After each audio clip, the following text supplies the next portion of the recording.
What's up, guys? Johnny Glock here. I gave you that bonus video this morning. Hopefully you guys have been able to view that about the chimney trigger. But this is the actual formal Functional Friday that's going down right now.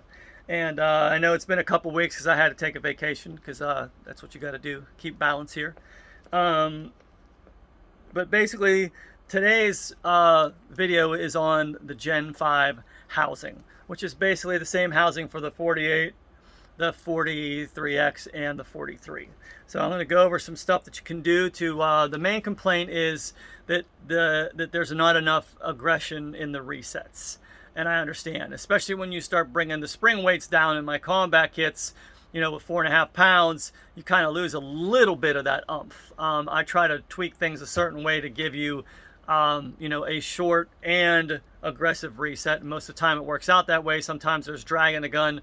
There's a variety of different reasons why there could be drag in the system causing that trigger return to stall. But if you've tried all those things and you're still having issues, then we're going to get into that today, what you can do to actually enhance the speed and the the speed and the action of the reset. So first things first, I'm going to show you, here's your Gen 5 housing. All right, it is different from the other housings because it has this clasp. It captured compression spring instead of your torsion spring that they have in the Gen 1 through 4s in the previous models. So things are working differently here. I'm going to show you the easiest way to take this apart. Now, we've gone over this housing before on one of my Functional Fridays. I don't know if I've ever shown you this, but if you use a nail or something like this, it's very simple to just get it inside there, just inside that hole. Make sure you're on top of the polymer part right there. It's just going to slide in, and you are simply going to push forward. And you'll see what happens here. When I push forward, that T-bar comes out, and so basically you're going to lift it up and back it out.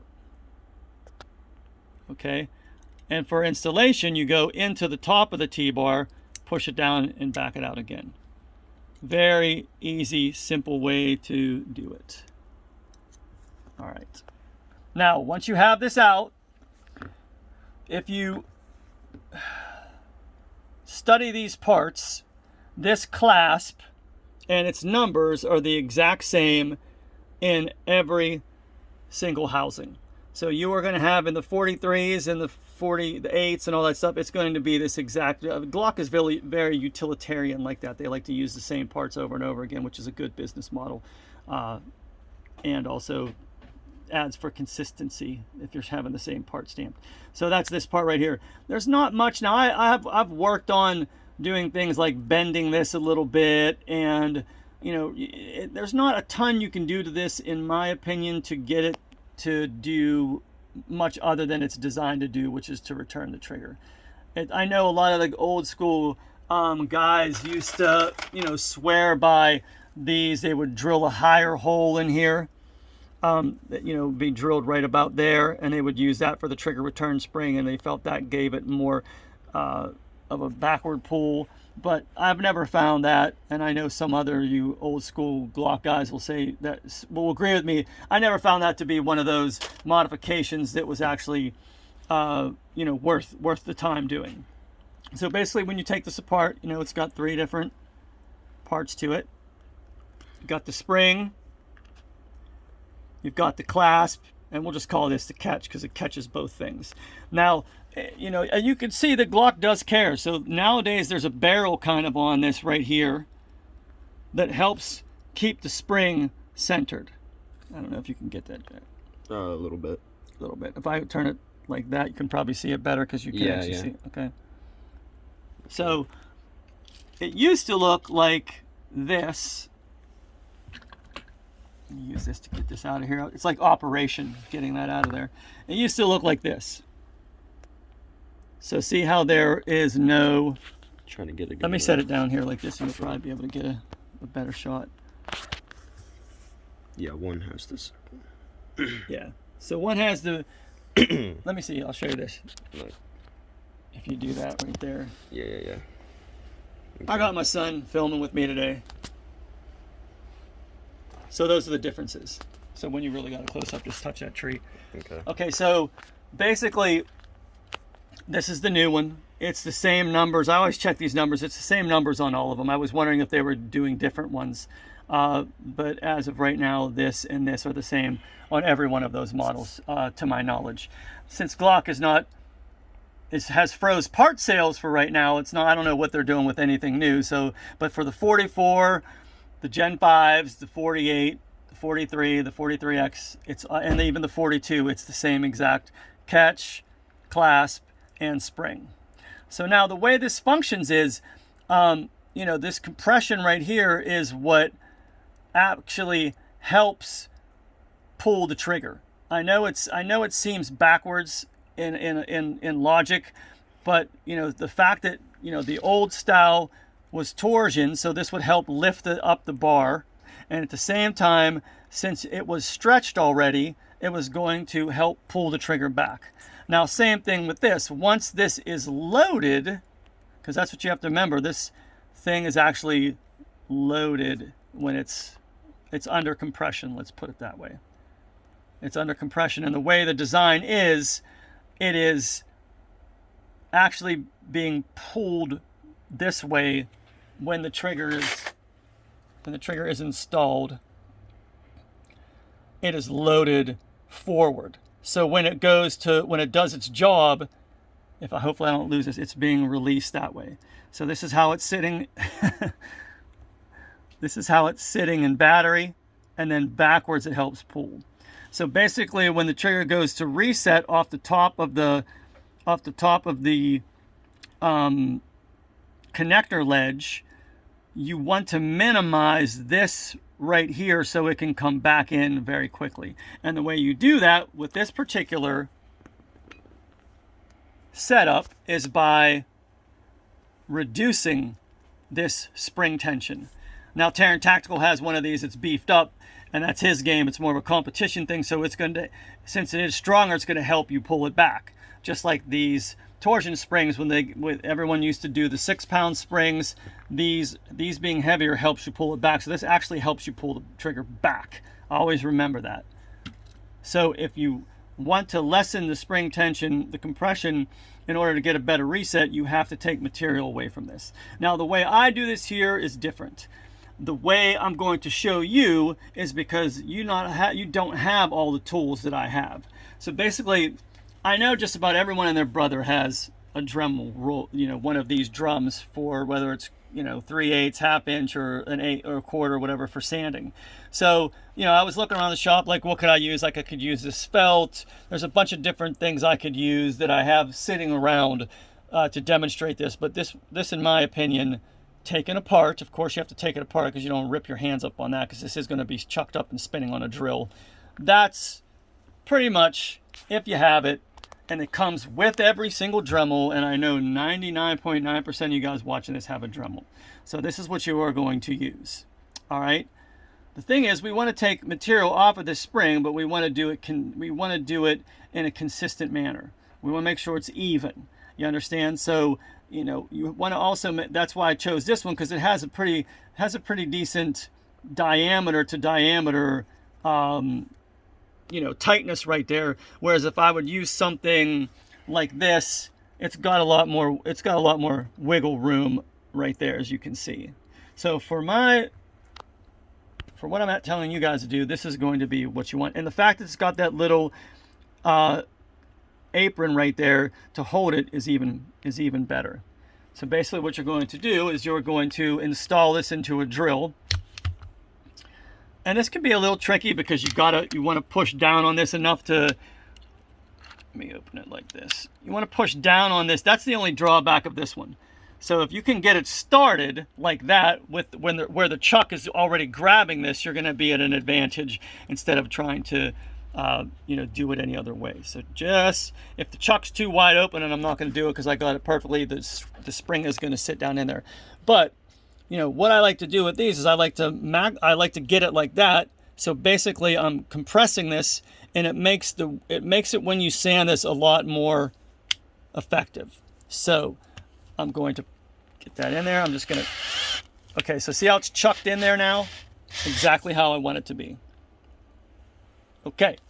Next, you have to use sandpaper, or what, you know, you can use a file if you want. I mean, I had a bastard file here a second ago, but there's, you know, there's a variety of different files, you know, that you can use to do this too. If you don't have sandpaper, this is going to remove material a lot quicker. It's a lot more aggressive diamond files and stuff like this that you could use, basically. But for this demonstration, we're going to use sandpaper. And one of my favorite things that I have around the shop all the time are these erasers, because I use these to clean abrasive wheels and stuff like that as I'm changing them, or if they're starting to get crudted up, or I know it's not a total technical word, crudted up, but basically that's what I use. So, you know, I'm going to start with something like, you could push this over here, dude. I have back it up so they can see this. I have just like a bunch of, because I do use sandpaper a good amount, and you might have seen this in some of my other videos. I do have, you know, a little assortment here. So I have 320, 600, or maybe the 600, 400, 1500. This is 2000, 2500. But what I'm going to do here is I'm going to measure this, you know, to kind of coincide with the top of my, and you don't have to do it this way. I'm just showing you the way I do it. If you have stuff, I mean, a lot of you guys are very innovative, so this is just part of me. This is just one of those ways right there. And this is good because it's basically about the same size as this. All right, now, as you can see, in this particular, I didn't do this prior to it. In this particular setup, I don't have, if you see how this is lining up, that's going to give me something that's uneven. So what I'm actually going to have to do with this is back it up a little bit, re-chuck it. So there we go. So now I have that. Now, like I said, I do like to do it when it's fully compressed, but at the same time, you know, and the reason I show you guys this is because you might not have this kind of stuff, and you're going to have to do these types of things. You know, you might use a nail. It just might be a nail that you have. I don't know, I don't know what penny that would match this, but that would be great because you would have a flathead right there that's keeping it compressed with plenty of tail to chuck up. So with this, as I start to, and you might want to get a little bit above me. Okay. As I start to remove material,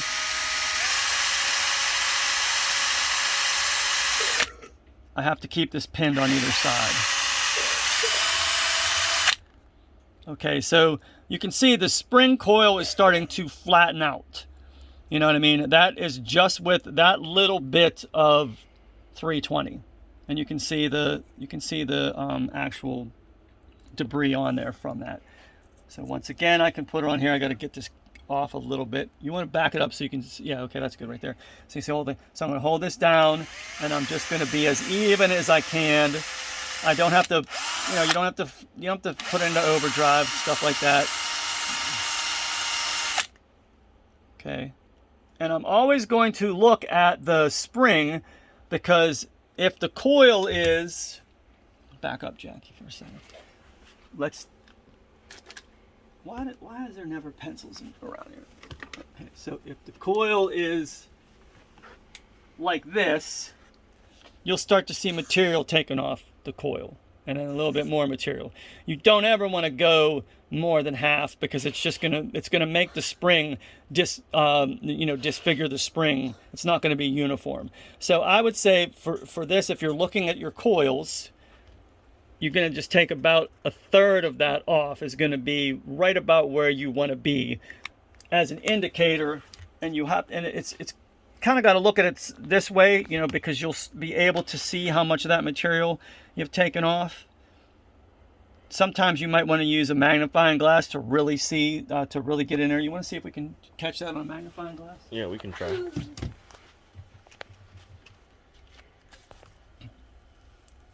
Maybe we try it on that one. No, get it back farther. You can, look. That's going to be hard. But if I turn this way. Yeah, let me see if I can get it. Yeah, no. Nah, we're abandoning the ship. It's not wanting to focus. Yeah, we're trying to.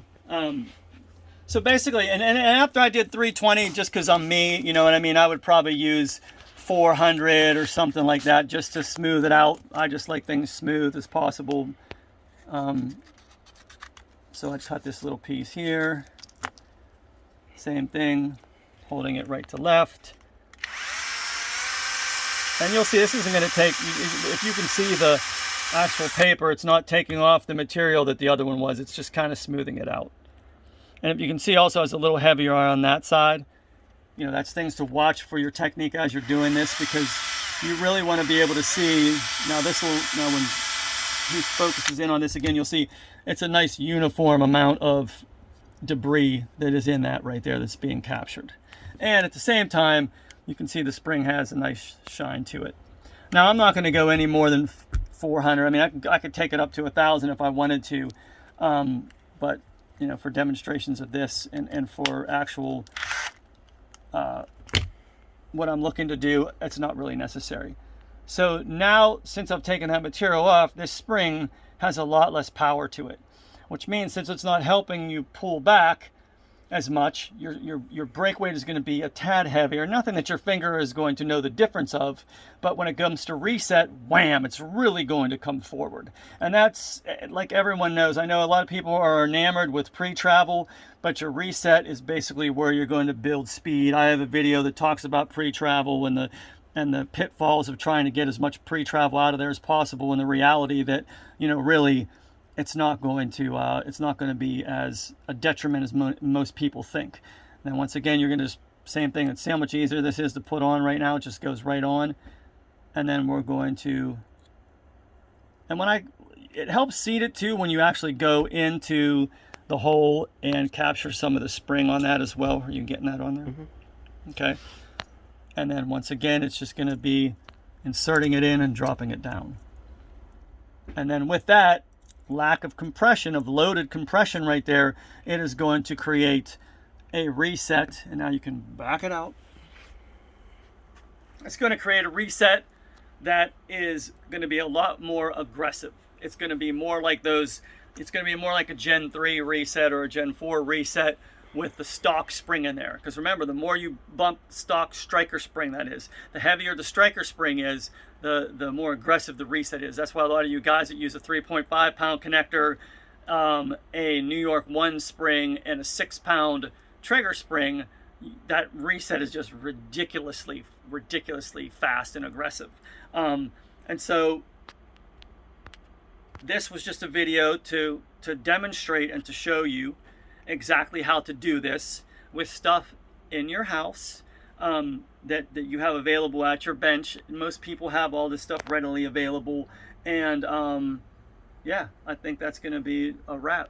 I got kids that have to get to work out in boxing at this point. I'm not the last man standing anymore because I got both my boys working for me. At least one of them. Look over there. Get River over there playing his videos. Anyway, got to keep it quiet, so I got to keep it quiet. Anyway, guys, hey, like, subscribe, share, do all that great stuff. Like I said, if you're not on the johnnyglock.com account, make sure you sign up on there, so if I disappear from here someday, I have a good way of getting a hold of you guys. And other than that, have a great weekend, and remember, trigger control is control.